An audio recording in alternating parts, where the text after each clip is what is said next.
Je suis heureux, comme chaque année, de vous présenter mes vœux pour l'année 2020 qui s'annonce. Il y a un mois, j'ai fait savoir dans une vidéo qui a été déjà vue et partagée plus de 1500 fois, qui m'a suscité de nombreux messages, que, contrairement à tous ceux qui me sollicitent pour combler le vide actuel au niveau de la mairie de Clichy, je n'envisageais pas de redevenir maire de Clichy en mars 2020. Pour ça, je fais confiance à la société civile, aux forces démocratiques de gauche, pour mettre en avant de nouvelles têtes. Et j'ai dit qu'il valait mieux de nouvelles têtes pas connues pour des échecs qui prendront le temps de se faire connaître d'ici le mois de mars avec leurs équipes et leurs programmes, que de ressortir des dinosaures qui n'ont aucune chance, même s'ils tentent de se repeindre aux couleurs à la mode aujourd'hui. Je ne citerai aucun nom, mais j'espère que ces questions-là seront réglées pour que, fin janvier, on puisse avoir des perspectives de rassemblement auxquelles je ne manquerai pas de m'associer. Pour l'instant, je ferai, comme avant, mon travail de témoin.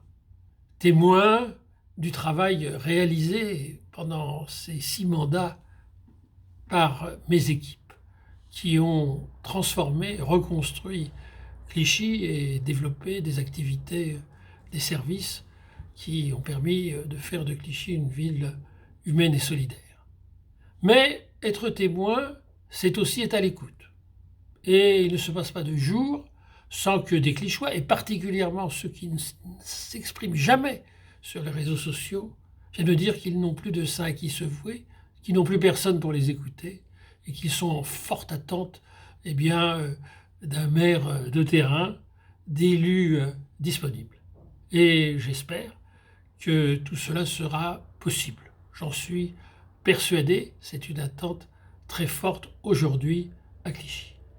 Mais la vie municipale n'est pas tout pour moi. Je ne tourne pas autour de la mairie et avec le recul, j'ai la chance de pouvoir aussi me rappeler d'autres souvenirs, ceux de mon enfance, de mes études universitaires, de mon engagement militant avec François Mitterrand au Parti socialiste et bien d'autres événements, comme les nombreuses rencontres, échanges culturels ou sportifs que j'ai pu avoir à Clichy, mais aussi avec des personnalités de niveau national et international.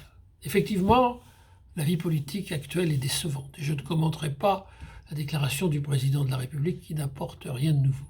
Je fais part de mon inquiétude de voir que la façon dont il gère la France avec ce gouvernement et cette majorité large mais fragile actuelle amène un décrochage par rapport au peuple, par rapport aux petites gens, ce que Gramsci appelait le minuto populo.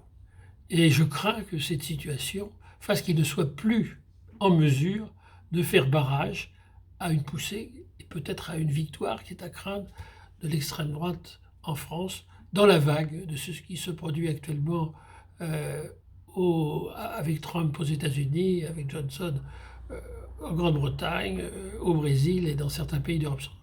Mais il ne faut jamais perdre l'espoir. On voit que dans d'autres pays, les forces démocratiques ont repris le dessus. C'est le cas au Portugal, en Espagne, en Italie, au Canada. On voit aussi ce qui passe actuellement à Hong Kong, les mouvements dans certains pays arabes et dans d'autres parties du monde, notamment en Afrique. Alors, il ne faut jamais perdre espoir. En 1942, le grand écrivain autrichien Stefan Zweig s'est suicidé au Brésil parce qu'il pensait qu'on n'arriverait jamais à vaincre Hitler. En 1969, l'étudiant Jan Palach s'immolait par le feu à Prague parce qu'il pensait qu'on ne verrait jamais la fin du stalinisme. Il ne faut pas désespérer. En 1974, on a vu la révolution des œillères renverser la dictature au Portugal. On a vu aussi Nelson Mandela devenir président de la République en Afrique du Sud. Et on voit actuellement que les mouvements pour la défense des droits de l'homme, des droits de la femme, de la solidarité internationale et aussi pour l'environnement, avec tous les jeunes qui se mobilisent pour sauver la planète, dont nous sommes tous citoyens et qui est actuellement menacée, sont en train de faire bouger les choses partout dans le monde.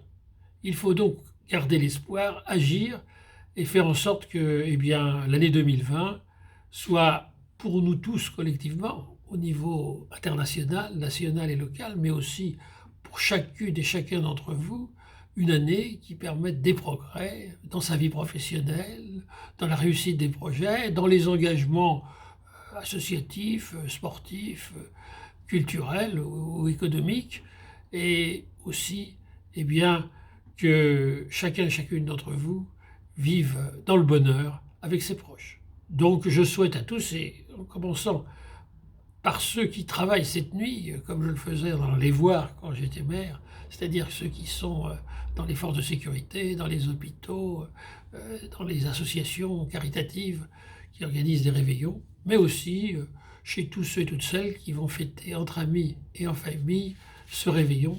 Donc bonne année 2020 à tous et merci.